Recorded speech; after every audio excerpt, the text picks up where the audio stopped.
감사합니다.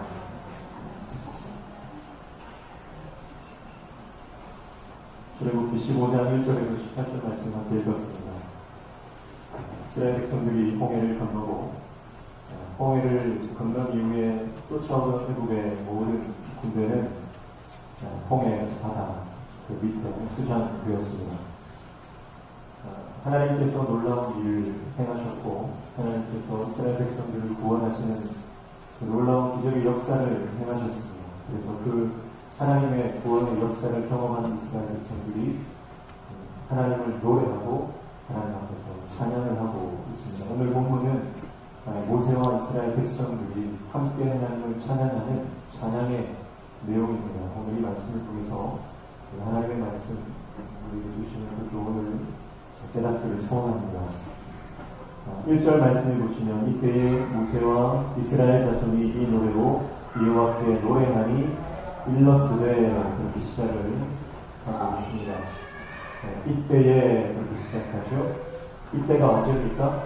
하나님의 권능이 나타난 때입니다. 하나님의 역사가 일어난 때입니다.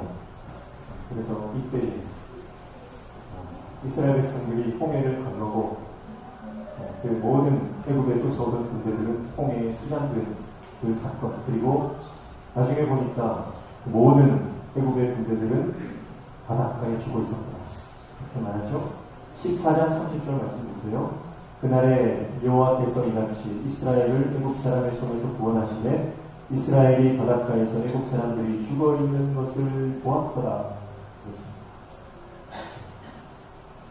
평생에 그들을 괴롭히고 그들을 억압하고 그들의 마음을 답답하게 했던 분들이죠. 바로 바로와 그 애국의 군대입니다. 믿음으로 홍해를 건넜을 때 그들은 더 이상 그 문제가 자신들을 괴롭히지 못하는 것을 보게 된 것입니다. 다윗이 왕이 되어 하나님의 전쟁을 수행할 때에 그렇게 이스라엘을 괴롭히던 가장 숙적이 어디입니까? 블레셋이죠. 하나님께서는 그 블레셋을 다윗의 손에 넘기시고 하나님께 기도하여 하나님의 전쟁을 수행했을 때에 블레셋은 다윗과 군대 앞에 여호와의 군대 앞에 멸하여 다시는 이스라엘을 괴롭히지 못하는 그런 상태가 되었습니다.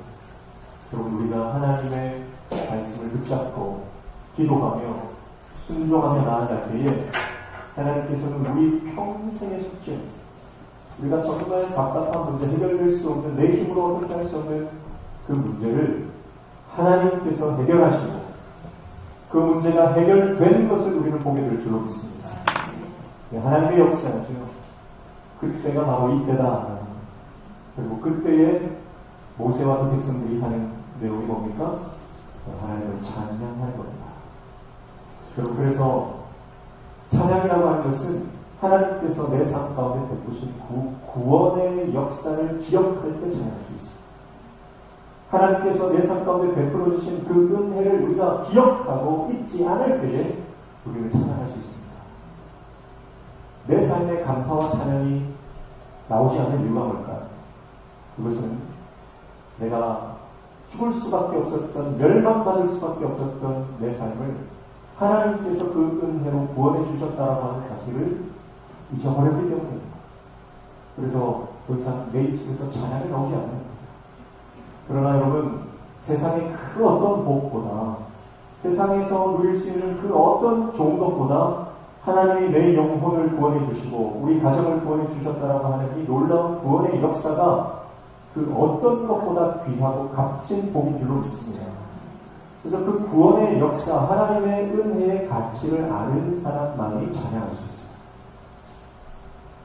여러분, 우리가 즐겨 부르는 노래를 18번이라든지, 여러분 18번 노래가 뭡니까? 여러분 입술에 떠나지 않는, 여러분의 혀에서 떠나지 않는 그 노래가 어떤 노래입니까? 임영웅이 노래입니까? 그럼 오늘 저와 여러분의 입술에서 떠나지 않는 그 노래가 하나님을 향한 구원의 노래가 되시기를 축복합니다. 하나님께서 우리에게 베풀어 주신 그 놀라운 은혜를 날마다 기억하고 감사하며 우리 입술에 찬양이 떠나지 않기를 축복합니다. 그래서 하나님의 그 구원의 역사를 아는 사람만이 하나님을 노래하고 하나님을 찬양할 수 있는 거예요. 오늘 우리 가정과 우리 교회에 하나님을 찬송하는 찬송의 소리가 가득하게 축복합니다. 우리가 하나님을 찬양할 때 하늘문이 열리고, 우리가 하나님을 찬양할 때 모든 문제가 형통케 되어지고, 우리가 하나님을 찬양할 때 마귀는 떠나가게 되는 줄로 믿습니다. 하나님이 정말 기뻐하시는 분이 찬양은 곡조에 있는 기도라고 하지 않습니까? 여러분, 기도라고 하는 것은 우리가 하나님과 호흡하는 것이다. 영혼의 호흡이라고 말하는데요. 기도하는 것은 하나님과 우리가 연결된 것이고, 그리고 이 노래라고 하는 것은 곡조를 붙여서 우리가 하나님과 소통하며 대화하며 숨을 쉬는 것이다. 그렇다면 우리가 이 찬양의 노래를 멈출 수가 없는 것이죠.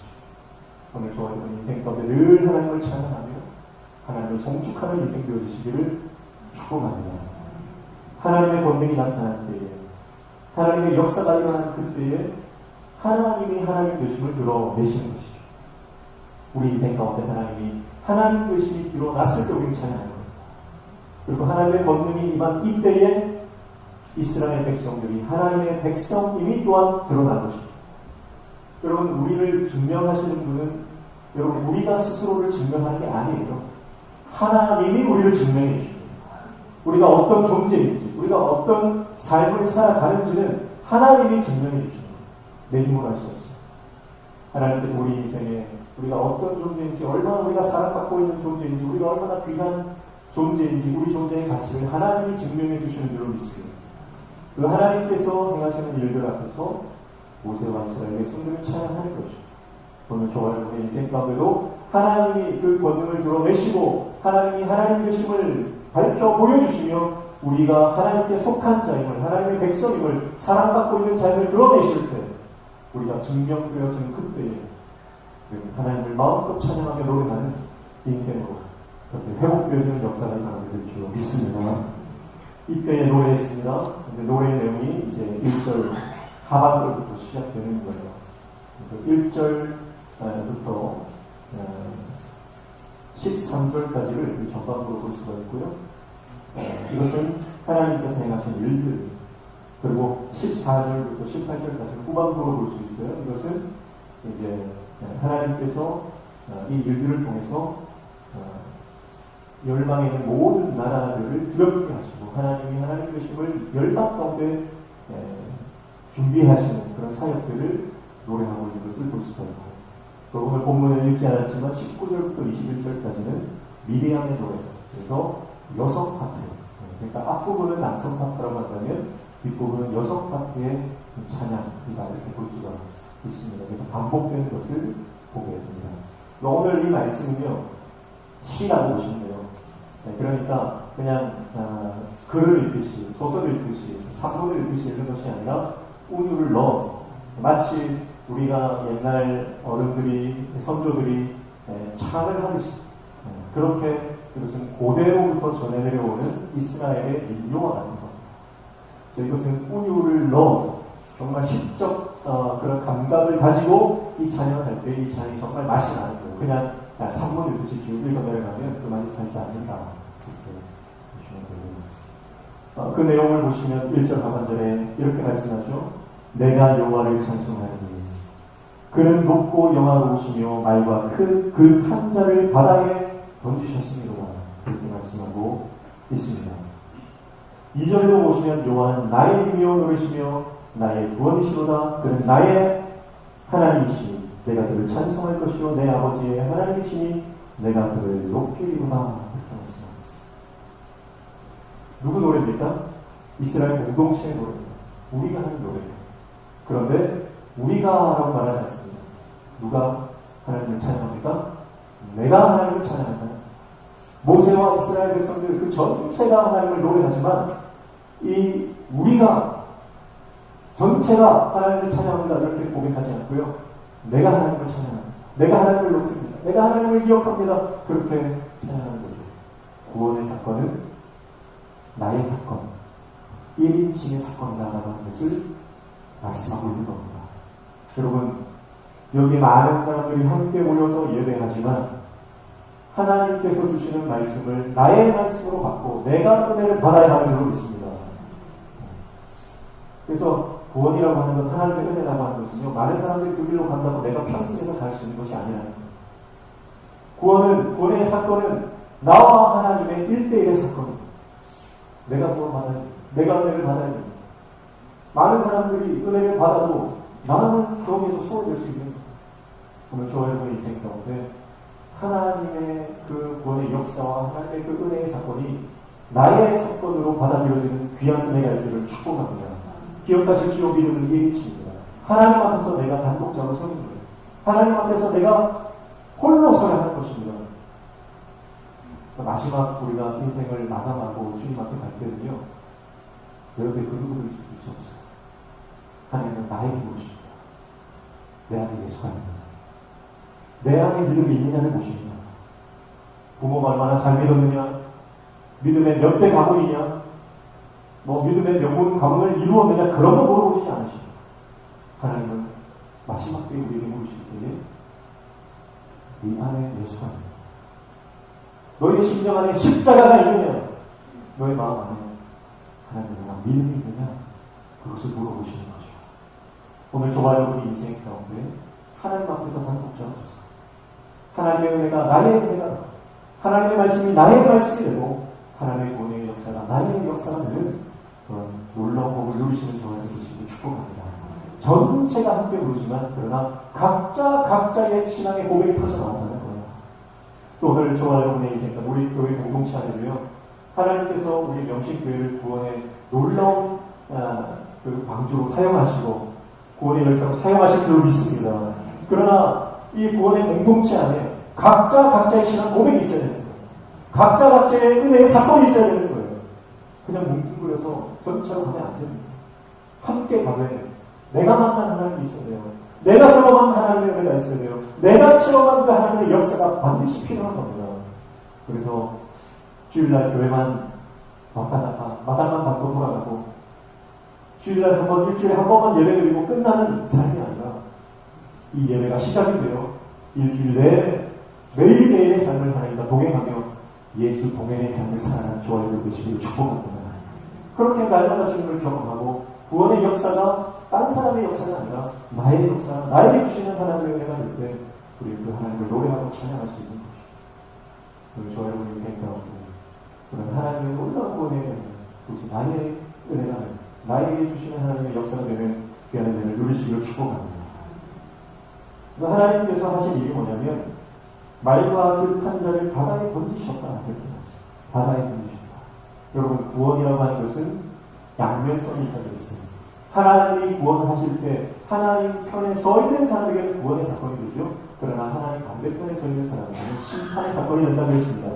바다라고 하는 것이 뭐예요? 고대인들에게 바다는 공포의 대상입니다. 바다는 그 깊음을 헤아릴 수가 없어요. 지금 우리가 바다의 깊이가 얼마쯤 되고 그것이 얼마나 규모가 큰지 과학이 발달하니까 그 바다를 우리가 가늠을 하고 대충 생각을 할 수가 있죠. 그러나 고대인들에게 바다라고 하는 것은요, 깊음 그 자체고요, 그 끝과 깊이를 헤아릴 수 없는 공포 그 자체입니다. 그래서 요한계시록을 보면 이 바다에서 뭐가 올라옵니까? 용이 올라옵니다. 사탄이 올라옵니다. 그러니까 나귀의 고향이라고 한다. 이 바다라고 하는 것은 두려움과 공포의 대상이죠. 그래서 이 바다 안에 애국의 군대들이 수장합니다. 심판을 받는 거죠. 그러나 하나님을 믿고 믿음으로 반응했던 하나님의 사람들, 하나님의 백성들에게 이 두려움과 공포의 대상이 바다는 하나님의 구원의 장소가 되고 하나님의 역사의 장관이 되는 거예요. 여러분, 그러므로 상황과 환경은 우리를 좌지우지할 수 없습니다. 아무리 두려운 바다가, 아무리 큰 파도가 거대한 쓰나미가 우리에게 밀려온다 할지라도 하나님이 함께 하시면 우리는 하나님의 은혜를 맛보고 구원을 경험하는 하나님의 백성이 되는 줄로 믿습니다. 이스라엘 백성들은 거기에서 구원을 경험합니다. 그러나 애국의 군대들은 거기에서 심판을 당합니다.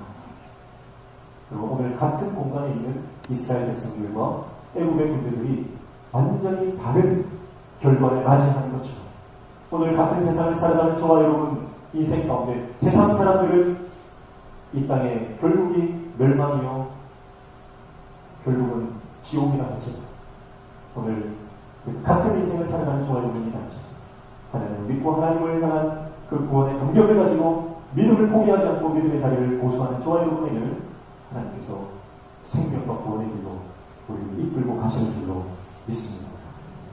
하나님께서 그 구원의 손으로 말과 편자를 바다에 던지십니다. 그래서 3절 말씀에 보면 이렇게 말씀하죠. 여호와는 용사시니 여호와는 그의 이름이시구나. 이렇게 말씀합니다. 하나님의 자기 계시가 이제 이 노래 3절에 하나님께 어떤 분이신지 이 노래를 통해서 드러내시는 거죠. 하나님은 어떤 분이세요? 하나님은 용사시다. 그리고 여호와는 그의 이름이시다. 그렇게 말씀하고 있는 것입니다. 무슨 말입니까? 하나님이 용사시다라고 하는 것은 하나님이 나를 위해서 싸우시는 분이다. 하나님께서 자기 백성을 위해서 싸우시는 분이다. 이렇게 말씀하는 거죠. 고대의 용사라고 하는 것은요, 왕과 그 나라를 위해서 목숨을 걸고 싸우는 사람을 용사라고 합니다. 이 용사는 많지가 않아요. 그래서 왕의 측근, 왕의 그 친위대, 그런 사람들을 용사하고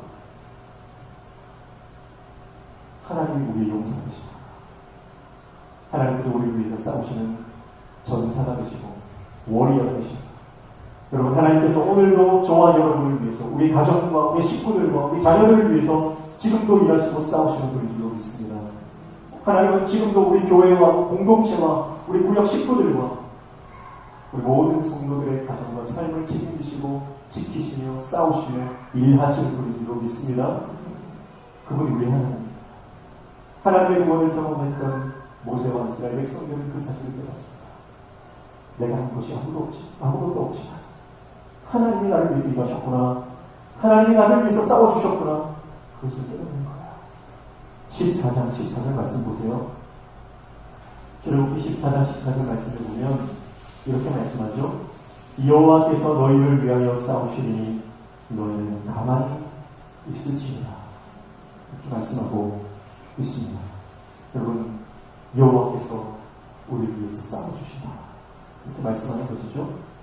우리가 할 건 뭡니까? 가만히 있는 거야. 가만히 있는 거. 그럼 가만히 있는 것이 뭐라고 했습니까? 가만히 있는 것은 이스라엘 백성들이 지금 원망하고 불평하죠. 그 원망하고 불평하는 입을 다물어 가만히 있어. 그리고 어디로 나아가라고요? 바다로 나아가라. 믿음의 자리로 나아가라. 믿음의 자리를 지켜라. 원망과 불평을 멈추고 하나님을 향한 믿음으로 주님을 바라보며 바다 가운데로 나아가는 것, 그것이 가만히 있는 것이다. 이렇게 말씀드렸죠. 여러분, 우리가 하나님께서 우리를 위해서 일하심을 믿고 모든 불평을 멈추고 믿음의 자리를 지킬 수 있는 저와 여러분 되시기를 축복합니다. 우리는 상황이 나쁘면요, 끊임없이 불평이 나옵니다. 교회 안에서도요, 불평하는 사람들이 있죠. 불평한다라고 하는 것은 믿음이 없음과 같은 독입니다. 여러분, 불평하는 그 입을 멈추고 하나님 앞에 감사와 기쁨으로 찬양하는 믿음의 자리로 나아가 순종의 모습으로 주님 앞에 나아가는 저와 여러분 되시기를 축복합니다. 그때 하나님은 우리를 위해서 일하실 것입니다. 내가 발버둥치고 내가 아등바등 살아가려고 몸부림칠 때 하나님 일하시겠어요. 사람의 능력이 끝나는 곳에서 하나님의 역사가 일어납니다. 내가 할 수 없음을 알고 포기할 때 하나님은 우리를 붙들어 주십니다. 그래서 무능력이 능력이라는 거죠. 무능력이 능력. 목회도요, 그렇습니다. 목회도 내가 할 수 있다. 그렇게 끌고 가려고 하면요, 목회가 안 되는 거예요. 그러나 하나님께 맡기고 하나님께서 나에게 주신 그 자력을 잘 지키기만 하면 하나님께서 그 목회를 풀어가실 줄로 믿습니다. 그래서 어떤 목사님이 목회가 뭐냐 모르니까 목회는 성도들과 같이 사는 것입니다. 누가 그 말씀하신지 여러분 잘 아시죠? 목회라고 하는 것은 같이 사는 것입니다. 그래서 그냥 나는 사는 것이죠. 하나님 은혜로 사는 것이지, 성도들과 함께 아픔을 나누고 기쁨을 나누고 성도들과 함께 인생을, 삶을 나누는 것이지 내가 뭔가를 끌고 가려고 하고 내가 뭔가를 하려고 하는 데서 되는 것이 아닙니다. 여러분, 오늘 저와 여러분의 인생도 마찬가지입니다. 주님께 맡기면 하나님 일하실 줄로 믿습니다. 주님께 맡기면 하나님이 일하시는 거예요. 그러나 내가 하려고 하면 걱정과 근심이 떠나지 않습니다. 그리고 걱정하는 것, 근심하는 것도요, 그 교만입니다. 여러분 말씀드렸죠? 누가 걱정합니까? 내가 할 수 있다고 생각하는 사람이 걱정합니다. 그러나 하나님께 맡긴 사람은 걱정하지 않습니다. 오늘 저와 여러분의 인생 가운데 온전히 하나님께 맡기고 온전히 하나님 앞에 내려놓을 수 있는 하나님의 정도시를 축복합니다. 우리가 인생을 통해 경험하지 않습니다. 자녀가 내 마음대로 되는가? 자녀가 내 마음대로 안 됩니다. 하나님께 맡기셔야 됩니다.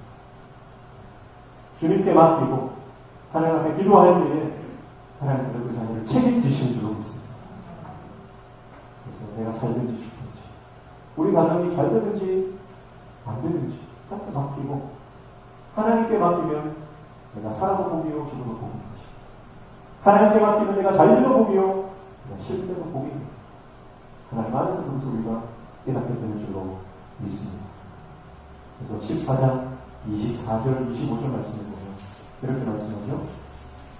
새벽에 여호와께서 불과 구름 기둥 가운데서 애국 군대를 보시고 애국 군대를 어지럽게 하시며 그들의 병거 바퀴를 벗겨서 달리기가 어렵게 하시니 애국 사람들이 이르되 이스라엘 앞에서 우리가 도망하자. 여호와가 그들을 위하여 싸워 애국 사람들을 치는도다. 아멘.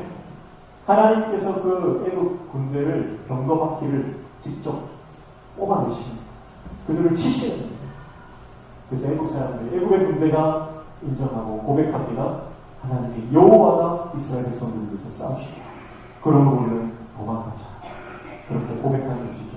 오늘 우리가 하나님의 손에 붙들리는 인생이 되면 우리가 하나님을 고백할 뿐만 아니라 우리 인생을 보면서 세상 사람들도 하나님이 저들을 위해서 싸우시는구나. 하나님의 높고 위대하심을 선포하고 고백하게 될 줄로 믿습니다. 새벽마다 보는 다니엘서에는 뭐라고 말씀합니까? 하나님께서 은밀한 일을 다니엘을 통해서 밝혀 보여주십니다. 느부갓네살 왕이 자기가 꾼 꿈을 그 바벨론의 모든 지혜자들에게 밝혀내라. 내가 무슨 꿈을 꿨는지 알아. 내가 아무도 안 하시고. 그러나 다니엘이 하나님 앞에 기도할 때 하나님께서 환상을 통해서 느부갓네살 왕의 꿈을 보여주시는 거예요.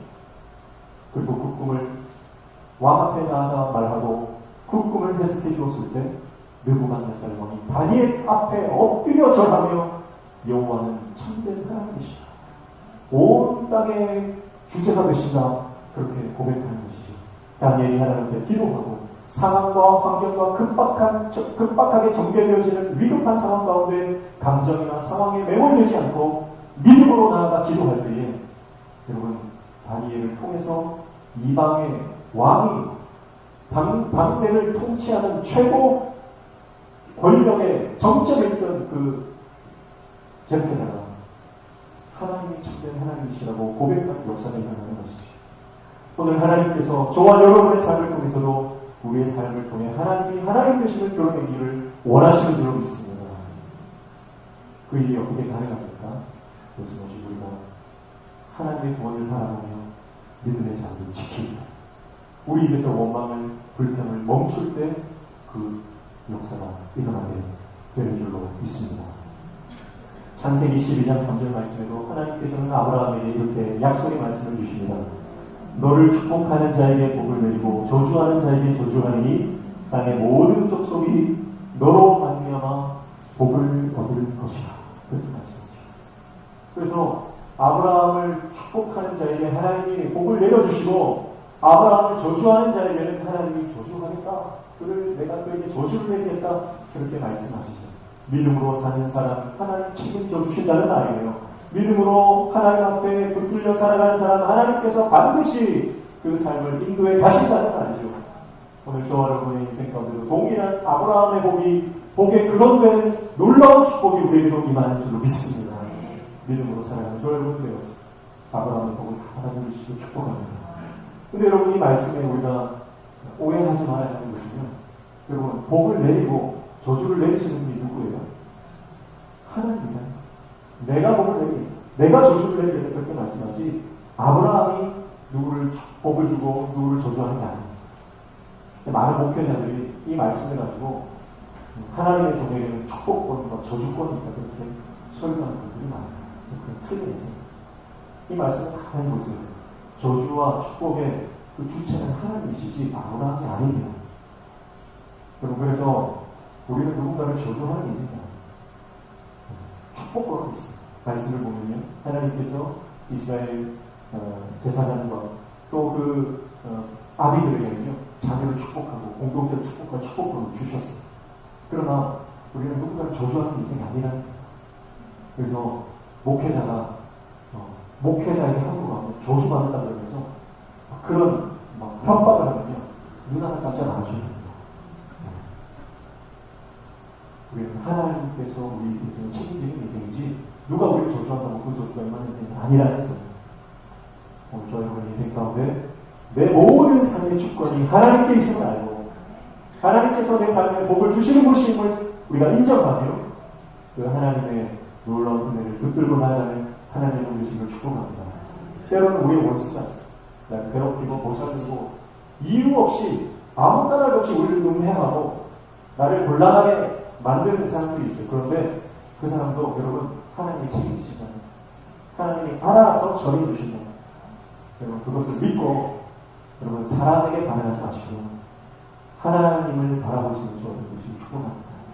이스라엘 백성들이 애국 군대들과 싸울 힘이 있습니까? 여러분 없어요. 그들이 애국 사람들과 애국의 군대들과 맞설 수 있는 전투력이라고 하는 것은요 1도 없습니다. 그러나 하나님이 이스라엘 백성들이 손 하나 까딱하지 않고 그 애국의 군대를 물에 수장시키시고 바닷 가운데 빠뜨려 몰살시키시는 그 하나님의 역사를 이스라엘 백성들이 보게 되는 것이죠. 사랑하는 성도 여러분, 애국의 군대가 수장되는 놀라운 사건처럼 오늘 저와 여러분을 괴롭히는 끊임없이 우리의 삶을 따라오는 꼬리뼈처럼 따라오는 그 모든 상처와 아픔과 여러 가지 문제들을 하나님께서는 깊은 바다에 다 쏟아버리실 줄 믿습니다. 우리를 끊임없이 괴롭히는 죄의 문제가 있습니다. 그 모든 죄의 문제조차도 하나님 십자가의 돌로 덮으시고 해결해 주시는 분이신 줄로 믿습니다. 그러므로 믿음으로 주님 앞으로 나아가는 하나님의 종되시기를 축복합니다. 그리고 8절 말씀 보시면요 이렇게 고백합니다. 주의 콧김에 우리 사이에 파도가 언덕같이 일어서고 큰 물이 바다 가운데 엉기니라. 주의 콧김이 물에 쌓인다. 왜 이런 고백을 했을까요? 우리가 아는 것처럼 모세가 지팡이를 드니까 갑자기 홍해 바다가 두 갈래로 쫙 갈라졌습니까? 아니요, 그렇지 않다고 했습니다. 모세가 하나님의 지팡이를 바다 가운데로 내밀자 밤새도록 동풍이 불어왔다. 밤새도록 동풍이 불어왔다. 14절 보실까요? 21절입니다. 모세가 바다 위로 손을 내밀매 여호와께서 큰 동풍이 밤새도록 바닷물을 물러가게 하시니 물이 갈라져 바다가 마른 땅이 된지라. 아멘. 자, 그러니까 이스라엘 백성들이 경험한 게 뭐예요? 그 긴박한 상황 가운데 애굽의 군대가 죽이려고 기세등등하여 눈에 불을 켜고 애굽의 군대를 노려보고 있는 그 밤새도록 그 밤이 지나도록 하나님께서는 그 앞에 놓여져 있는 바다를 밤새도록 동풍을 불어 보내셔서 그 물살이 조금씩 갈라지도록 하셨고 그 물살이 갈라지면서 그 땅이 사람들이 걸어서 지날 수 있는 마른 땅이 되게 하셨다는 거죠. 그 밤새도록 불어왔던 동풍을 느끼면서 이스라엘 백성들은 이것이 하나님의 콧길이구나, 하나님의 숨결이구나 라고 하는 것을 깊이 체험하고 묵상했다라고 하는 것이죠. 그래서 밤새도록 동풍이 불어서 바닷물을 가르고 젖은 땅을 마른 땅처럼 건조시킨 하나님의 역사는요, 이것은 분명히 기적입니다. 그러나 이것은 하나님께서 자연의 법칙을 깨뜨리지 않으시고 자연의 현상을 극대화시켜서 이루신 역사가 이렇게 많은 학자들이 해석을 하는데요. 그 해석이 참 옳은 해석이라 이런 생각이 듭니다. 자연 법칙을 막 무시하시고 자연 법칙을 거슬려가지고 역사하시는 하나님의 역사도 있죠. 그런데 밤새도록 서서히 이 바다를 가르셨다라고 하는 것은요, 자연의 그 현상을 극대화시키셔서 하나님의 이적, 하나님의 기적을 베풀어 주신 사건으로 보는 것이 옳다고 보여집니다. 왜 그렇게 하셨을까요? 단번에 기적을 베풀어 주실 수도 있는데, 단번에 그 바다를 들로 쪼갤 수도 있는데, 왜 그렇게 하지 않으시고 밤새도록 하나님은 그 바다가 갈라지는 시간을 허락하신 것일까요? 그것은 하나님의 숨결을 그 밤이 맞도록 이스라엘 백성들이 경험하기를 원하셨기 때문이다. 그렇게 우리가 묵상할 수가 있는 것입니다. 사랑하는 성도 여러분, 하나님은 인격적이신 하나님이시죠. 그래서 우리 삶 가운데 하나님께서 베푸시는 그 세미하고 미세한 역사를 우리가 경험하고 민감하게 반응할 수 있도록 우리에게 그 시간들을 허락하시는 분이신 줄로 믿습니다. 그래서 그 부러운 공포를 통해서 하나님의 입김, 하나님의 걷김, 하나님의 그 숨결이 나에게 다가오는구나라는 하는 것을 그 밤이 맞도록 이스라엘 백성들이 경험합니다. 여러분, 이것이 얼마나 그들의 인생 가운데 은혜로운 경험이었을까. 그러니까 이스라엘 백성들은요, 물론 원망하고 불평하고 그런 일들을 계속 반복하기는 하지만 그래도 광야 가운데 불어오는 바람을 느낄 때마다 아마 그 홍해 바다 앞에서 불어왔던 그 하나님의 숨결을 기억해내지 않았을까, 그렇게 생각을 하게 된 것입니다. 사랑하는 성도 여러분, 하나님은 오늘도 우리에게 이 세밀하게 말씀하시고 세밀하게 역사하시고 정말 우리 인생을 조심스럽게 보듬어 가시고 안아주시고 다독여주시는 그런 하나님이시기로 믿습니다. 그 하나님을 경험하고 체험하고 민감하게 우리가 반응할 수 있는 저와 여러분이시기를 축복합니다. 우리가 살아가는 인생의 그 현장에서 믿음의 눈으로 보면 보이는 게 있습니다. 이게 하나님의 손길, 이게 하나님의 역사. 그러나 우리가 믿음이 없이 영적으로 둔감하면 하나님의 그 역사가 보이지 않습니다. 그래서 저와 여러분이 영적으로 민감한 하나님의 종 되시기를 축복합니다. 그래서 하나님의 손길과 그분의 숨결이 정말 가까이서 밀접하게 내 삶 가운데 있구나라는 것을 느낄 수 있는 하나님의 사람 되시기를 축복합니다. 그래서 이스라엘 백성들이 이것이 하나님의 역사이구나, 하나님이 하셨구나, 하나님의 생명한 숨결이구나 라고 하는 것을 고백하고 있는 것입니다. 사랑하는 성도 여러분, 누가 노래할 수 있습니까? 누가 하나님을 찬양할 수 있습니까? 영적으로 민감한 사람이 하나님을 찬양하는 겁니다. 조그만 역사, 조그만 사건을 통해서도 하나님을 경험하고 하나님을 체험하고 하나님을 느낄 수 있는 그 사람이 하나님을 노래하는 인생을 살아갑니다. 우연이 됐겠지, 그냥 저절로 일어난 일이겠지. 무감각하게 둔감하게 지나가는 게 하나님을 노래할 수 없어요. 그러나 정말 작은 사건 하나를 통해서도 하나님이 간섭하셨구나, 하나님이 만져주셨구나, 하나님이 그 생명의 숨결을 나에게 불어 넣어주셨구나, 그래서 경험할 때에 우리는 하나님을 노래하는 인생이 되는 줄로 믿습니다. 어제 다니엘 기도를 통해서 전우주 전도사님 단지를 들었지만 냉장고 문을 열었는데 밑반찬이 없는, 그 밑반찬 때문에 하나님의 일하심이 깨어졌다는 거 아닙니까? 정말 영적으로 민감한 사람은요, 냉장고 문만 열어도 하나님의 의자가 느껴진다는 거예요. 저와 여러분도 그런 영적으로 민감한 하나님의 종교심을 축복합니다. 저는 지난번에도 말씀드렸지만 우리 인생 가운데는 하나님이 함께 하시는 흔적들이 많아요. 정말 무수한 흔적들이 있습니다. 그 흔적들을 통해서 하나님을 느낄 수 있는 하나님의 종교심을 축복합니다. 배 한번 만져보세요. 배 가운데 뭐가 있습니까? 배꼽이 있죠. 배꼽 없으신 분 한번 손 들어보시죠. 배꼽이 있다는 건 무슨 뜻이에요? 내가 언젠가는 엄마와 연결되어 있었다는 흔적 아닙니까? 내 모친과 내 모친의 태에서 내가 연결되어 있었다는 흔적이 배꼽이거든요. 이 배꼽을 볼 때마다 엄마가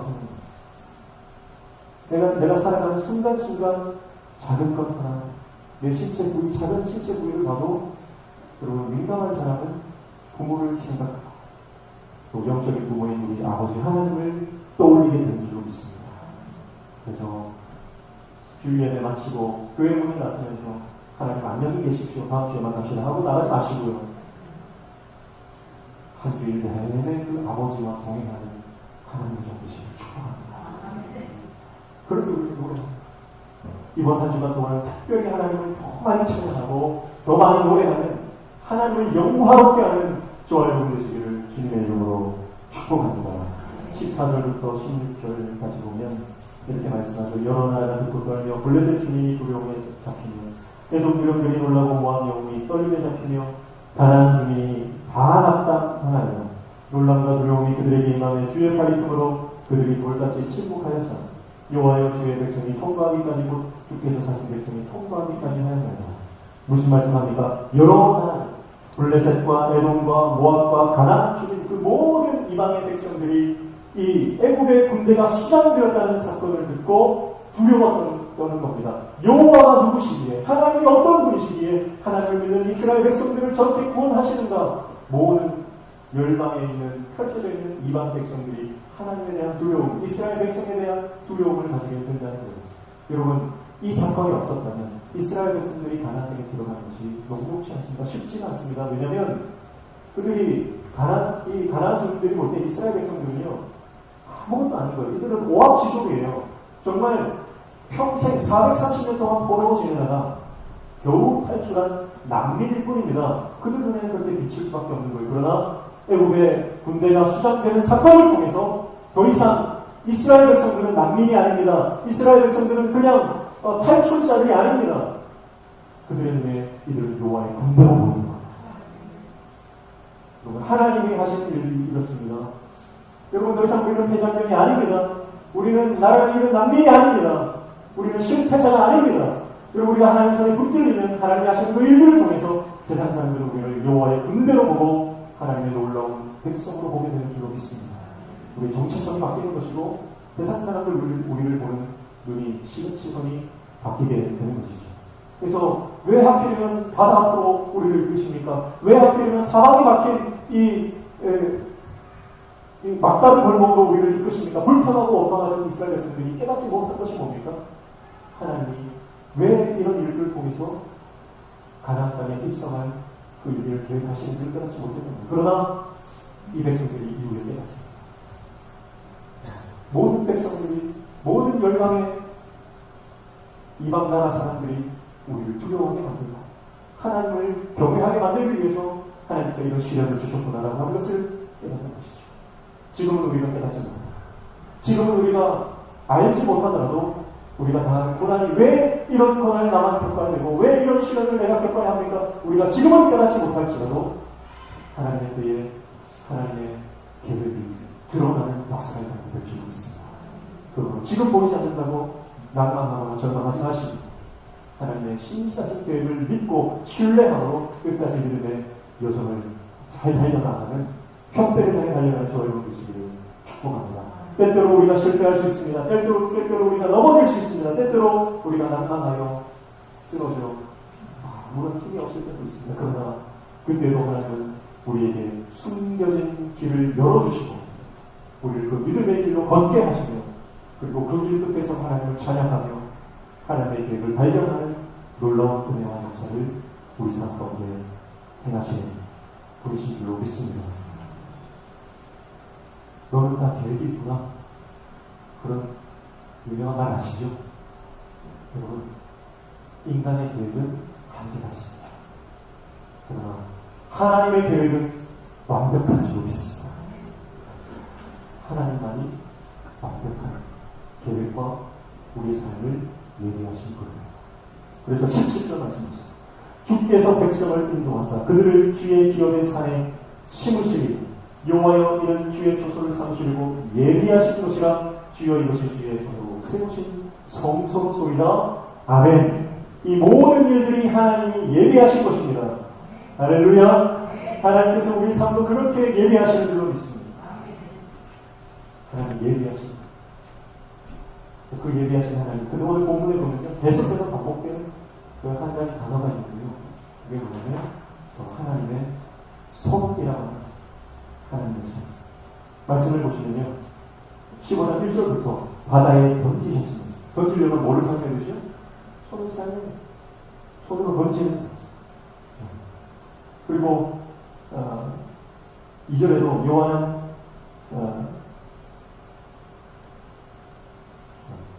6절입니다. 여호와여 주의 오른손이 권능으로 영광을 나타내시니 여호와여 주의 오른손이 원수를 부수시니 주의 오른손이 부정. 그리고 17절 말씀에도 주께서 백성을 인도하사 그들을 주의 기업의 산에 심으시리라. 여호와여 이는 주의 초소를 삼으시려고 예비하신 것이라 주여 이것이 주의 손으로 세우신 성소로소이다. 하나님께서 그의 손으로 일하심을 말씀하고 있습니다. 오늘 본문에 보면 이 하나님의 손 그리고 숨겨진 하나님의 이 손이 계속해서 반복되어서 말씀하고 있는 것을 볼 수가 있습니다. 이 손이 뭐라고 했습니까? 하나님의 능력이다. 14장 31절 말씀 보세요. 이스라엘이 여호와께서 애국 사람들에게 행하신 그 큰 능력을 보았으므로 이 능력 앞에 1이 적혀 있죠? 이 1은 밑으로 쭉 가시면 뭐라고 되어 있습니까? 손이라고 되어 있죠. 히브리 원문으로 보면 이 능력의 원래 뜻은 손이라는 겁니다. 하나님께서 그 손을 그 권능의 손으로 이스라엘 백성들을 구원하시고 대적들을 물리쳐 주셨다고 하는 것을 말씀하고 있는 것이죠. 그 하나님의 손이 오늘 우리를 붙들어 주신 줄로 믿습니다. 그 하나님의 손이 오늘 우리의 가정과 우리 자녀들과 우리 직장과 우리 사업과 우리 모든 삶의 계획 가운데 우리를 붙들어 주신 능력의 손이 되시는 줄로 믿습니다. 오늘 이 한 주간 이 하나님의 손에 붙들려서 살아가는 하나님의 되시길 축복합니다. 그래서 하나님의 손이 우리를 하나님의 은혜의 공간, 하나님의 은혜의 장소로 우리를 계속해서 이끌고 가실 것입니다.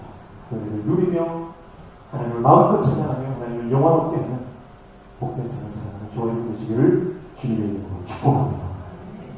기도하겠습니다.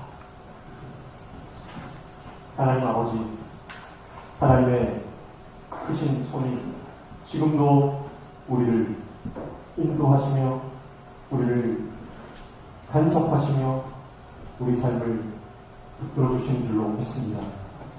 힘들고 어렵고 난감되어지는 상황이라 할지라도 끝까지 이 믿음의 길을 갈 수 있는 하나님의 종 될 수 있도록 도와주시고 나를 위해서 싸우시는 용사 되시는 그 하나님을 끝까지 바라볼 수 있는 믿음의 눈을 허락하여 주시옵소서. 우리 인생 가운데 날마다 그분의 하나님의 숨결로 우리를 돌보시며 하나님의 그 숨결로 우리를 붙들어 주시는 그 놀라운 은혜를 날마다 경험하며 나아가는 복된 인생 되게 도와주시옵소서. 예수님의 이름으로 기도하옵나이다.